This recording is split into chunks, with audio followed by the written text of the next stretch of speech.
Oi, gente, tudo bom? Tem uma convidada super especial, que é a minha irmã, e eu vou pedir para ela se apresentar um pouquinho para vocês. Pamela, eu sou designer gráfico, trabalho numa editora. Hoje eu sou apaixonada por livros. Como vocês sabem, eu sou uma escritora, né? Eu tenho um livro publicado dentro da Amazon, Amizade Eterna, que a minha irmã nunca leu, deixa isso registrado. A diferença de idade é uma diferença de idade grande, né? Quando a Pamela nasceu, eu tinha 15 anos.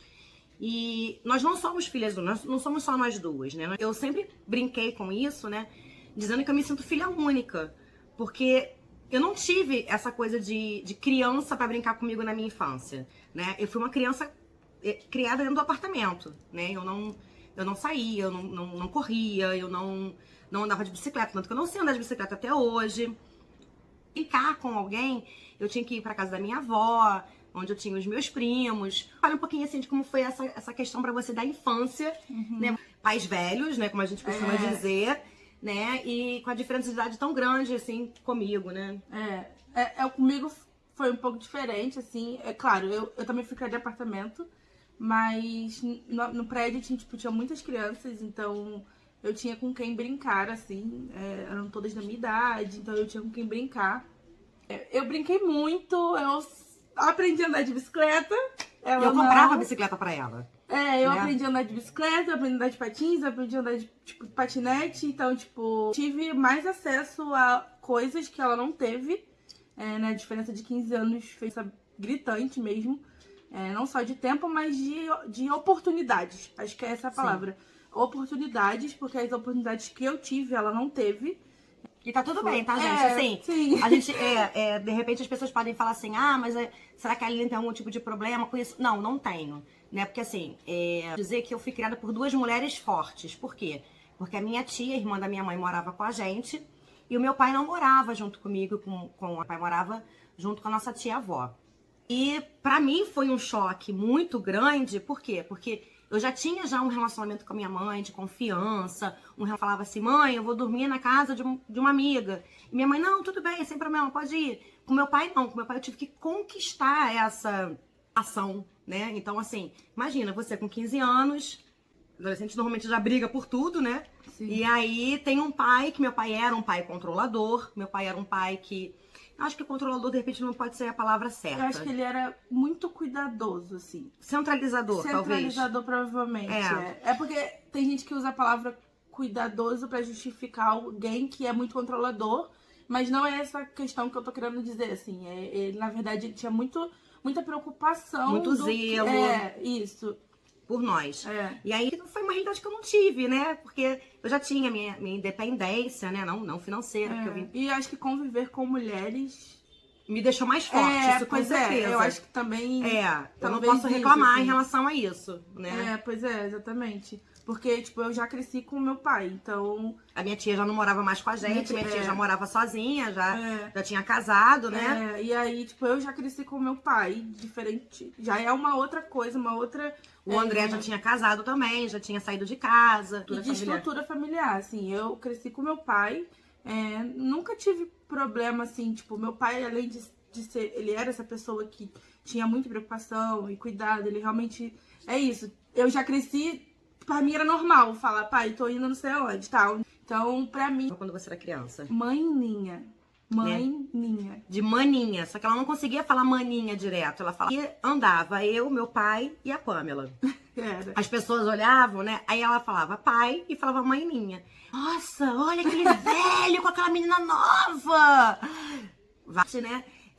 Era muito difícil porque minha mãe, ela trabalhava fim de semana e às vezes durante a semana também, então ela tinha que ter uma rede de apoio, né? Que é uma coisa que é difícil, né? A gente entende que a rede de apoio para as mulheres é muito complicado, né? Então assim, quando a gente tem, graças a Deus, maridos que nos apoiam, quando a gente tem, graças a Deus, filhos que podem nos apoiar, isso, irmãos, né? Enfim... Né? Pessoas que estão ali nos dando uma estrutura, isso é excelente, realmente. Meu pai foi sempre muito próximo, então eu não tive essa sensação de que ele era sabe? controlador. Era normal pra mim. Eu sempre convivi... Meu pai sempre foi uma pessoa que foi muito próxima de mim, assim, de conviver mesmo, sabe? Final de semana era só eu e ele. Ele não cozinhava, então, tipo, e eu também não, porque eu era uma criança. Foi alguém que foi realmente, pra mim, foi muito. Dos filhos, eu acho que talvez eu seja a que mais esteve presente. Sem com dúvida. ele, fui ser dele, né, nas coisas na vida, no crescimento e tal. É uma peça muito chave pra algo que a gente tem em comum. E isso realmente é a ele, assim, não tem outra pessoa que. Porque a gente pode até falar, durante a vida a gente adquiriu isso, né? Mas não foi, assim, foi... Mas, assim, o nosso grande exemplo, né, de leitura foi papai. O primeiro livro que meu pai me deu foi O Alquimista, de Paulo Coelho. Eu tinha 11 anos, estávamos passando no Barra Shopping. E aí eu me apaixonei por aquela capa e falei assim, pai, você me dá de presente? E aí ele falou assim, não é uma leitura muito apropriada para você. Aí eu falei, mas será que não é mesmo? Ele, vou te dar, pra você pelo menos ter gosto pela leitura. E aí eu lembro direitinho, assim, foi o primeiro livro que ele comprou pra mim fora dos livros escolares, né? Porque foi a iniciativa que eu tive de pedir pra ele me dar um livro. E aí daquele livro do Alquimista, despertou em mim essa questão da religiosidade. Eu fui lendo tal, e aí eu lembro que quando a Pamela nasce, eu já estava apaixonada por livros, né? Porque vocês podem perceber, né, que é assim aqui, né? E começa a ter um programa familiar, que é um programa que a gente ama, que é a Bienal do Livro. A primeira pessoa que me levou junto com ela na Bienal do Livro, eu era bem pequena. Além da escola, né? Porque depois de uma certa idade a escola começa a levar as crianças na Bienal. E foi meu pai, assim. Comigo, os meus primeiros livros, assim, fora os escolares, óbvio, de leitura regular. Eram livros espíritas, kardecistas. Porque meu pai, ele fazia o evangelho do lar, né? E aí ele queria que eu participasse. Mas o primeiro livro que ele me deu fora disso, assim, foi A Menina que Roubava Livros. E foi muito marcante, assim, tipo, pra mim, porque foi um livro onde eu já tava em, tipo, pré-adolescente pra adolescência. E é um livro que me marcou muito, assim, E meu pai era uma pessoa que realmente ele não... Se eu falasse, eu quero esse livro aqui... Eu lembro que ele pegava o livro, olhava, lia, senão pra ver se o que falava, né? Pra dar pra gente ou não. Ele tinha muito esse cuidado. E tudo bem. E aí dava o livro, assim, ele não... Mas eu preciso confessar uma coisa. Porque assim, como eu disse, né? Ele morava com a nossa tia-avó, que é a tia Ácila. E aí o que acontecia? A tia Ácila, ela era amante de livros chamados Sabrina. Que vendia banca de jornal. E Sabrina tem uma pegada hot, né? São os livros, assim, né, mais... os livros de banca mesmo. Né? Pegada hot. E aí, por isso que veio essa minha paixão pra livros hot. A culpa foi da tia Ácila, do Bob, sim. Porque Quem Quem diria, né? Porque eu pegava escondido lá os livros da tia Ácila, do Bob, dava umas lidinhas, assim, rapidinho, sabe? Sem que ela visse. É um clássico de livro de... Sim, tem diversos, né? Diversos títulos, né? Dentro do Sabrina. E aí você, qual é o seu gênero preferido? Romance de época, sem dúvida. É o que eu consumi por muitos anos. Eu amo romance, como um todo. Tanto contemporâneo, mas época pra mim. Porque eu sou muito viciada em história. Sempre foi uma das minhas matérias favoritas na escola. Então eu gosto de contextualizar, sei lá, século XIX, sabe? Século XVIII e pra trás. Eu gosto muito de romance de época, mas eu gosto muito de fantasia. Eu adoro livros de fantasia. Romances contemporâneos, com certeza. E se for romance ainda, tipo, jovenzinho, bonitinho, fofo. Teen, né? Teen, super teen, eu amo. Porque grandes dramas, assim, sabe? Sem coisas muito pesadas. Geralmente são romances bem bobinhos de escola, assim. Eu costumo dizer, né, que é o seguinte, a realidade já tá muito dura. Pra eu poder ler alguma coisa com certeza, que vá me deixar mais deprimida ainda, né? Eu já tenho muitos problemas. A vida já tá muito complicada, com muita coisa acontecendo. Se eu ainda ficar numa coisa muito densa ali, né? Muito papo cabeça, não me atrai, assim, não me prende a leitura, sabe? Eu gosto de coisas, assim, leve, coisas que... Não é que coisas que eu não viva, não é isso. Mas, assim, coisas que me remetam a situações que não tem a ver com o meu dia a dia, né? Então, assim, eu dou preferência pra isso, né? Acho que é pra fugir um pouco, né? Fugir um É. pouco do que a gente... Leitura é isso, assim, e é um processo, eu acho, assim. Muitas pessoas eu conheço que falam, eu não consigo ler, eu não consigo ter um hábito de leitura. Uma rotina de leitura. Leitura é hábito, né? É rotina. Eu, por exemplo, sempre gostei muito de ler e teve um período da minha vida que eu literalmente parei de ler.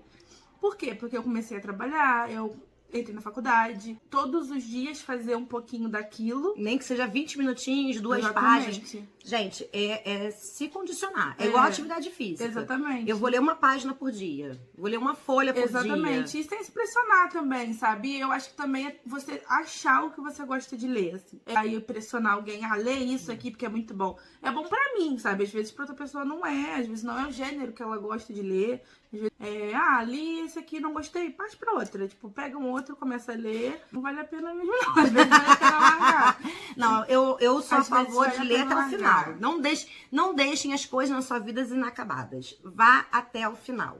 Não, eu largo mesmo. O hábito literário vai funcionar, sabe?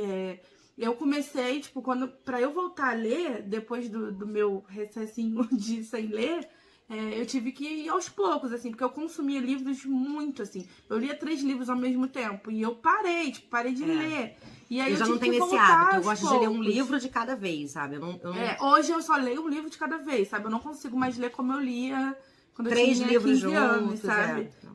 Hoje, aí, aos poucos, eu comecei a ler um livro por mês, pra dar um tempo, tipo, né, de não me pressionar muito.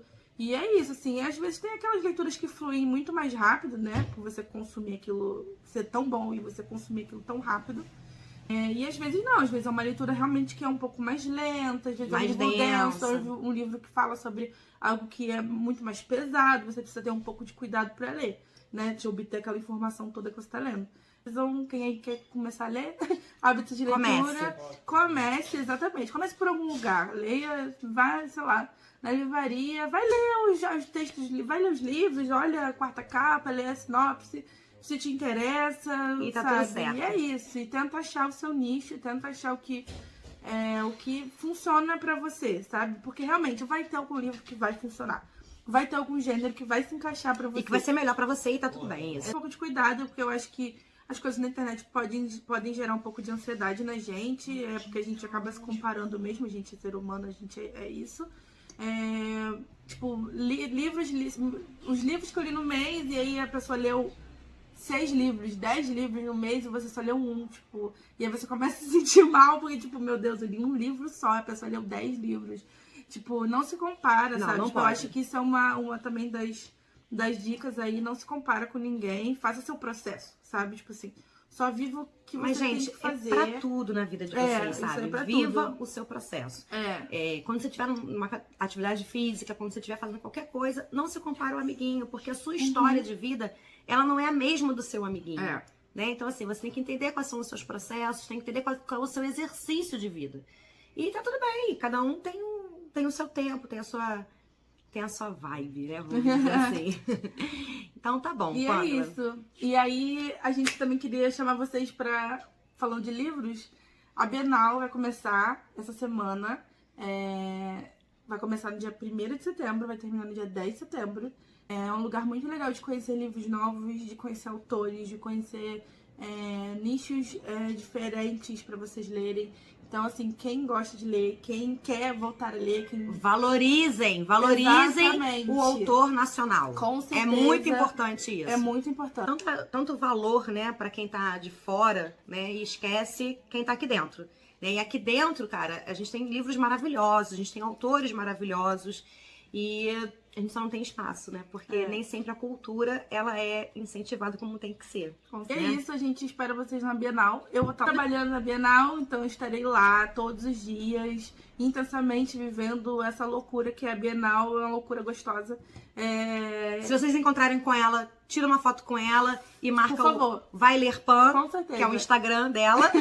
Isso aí. E marca o Café com Lágrimas também, pra dizer assim, olha, eu vi você lá no Café com Lágrimas. É isso. Obrigada, gente. Prazer enorme ter você aqui, Pan. É o meu. Te amo Amei. muito. Minha irmãzinha, minha caçulinha. Beijos.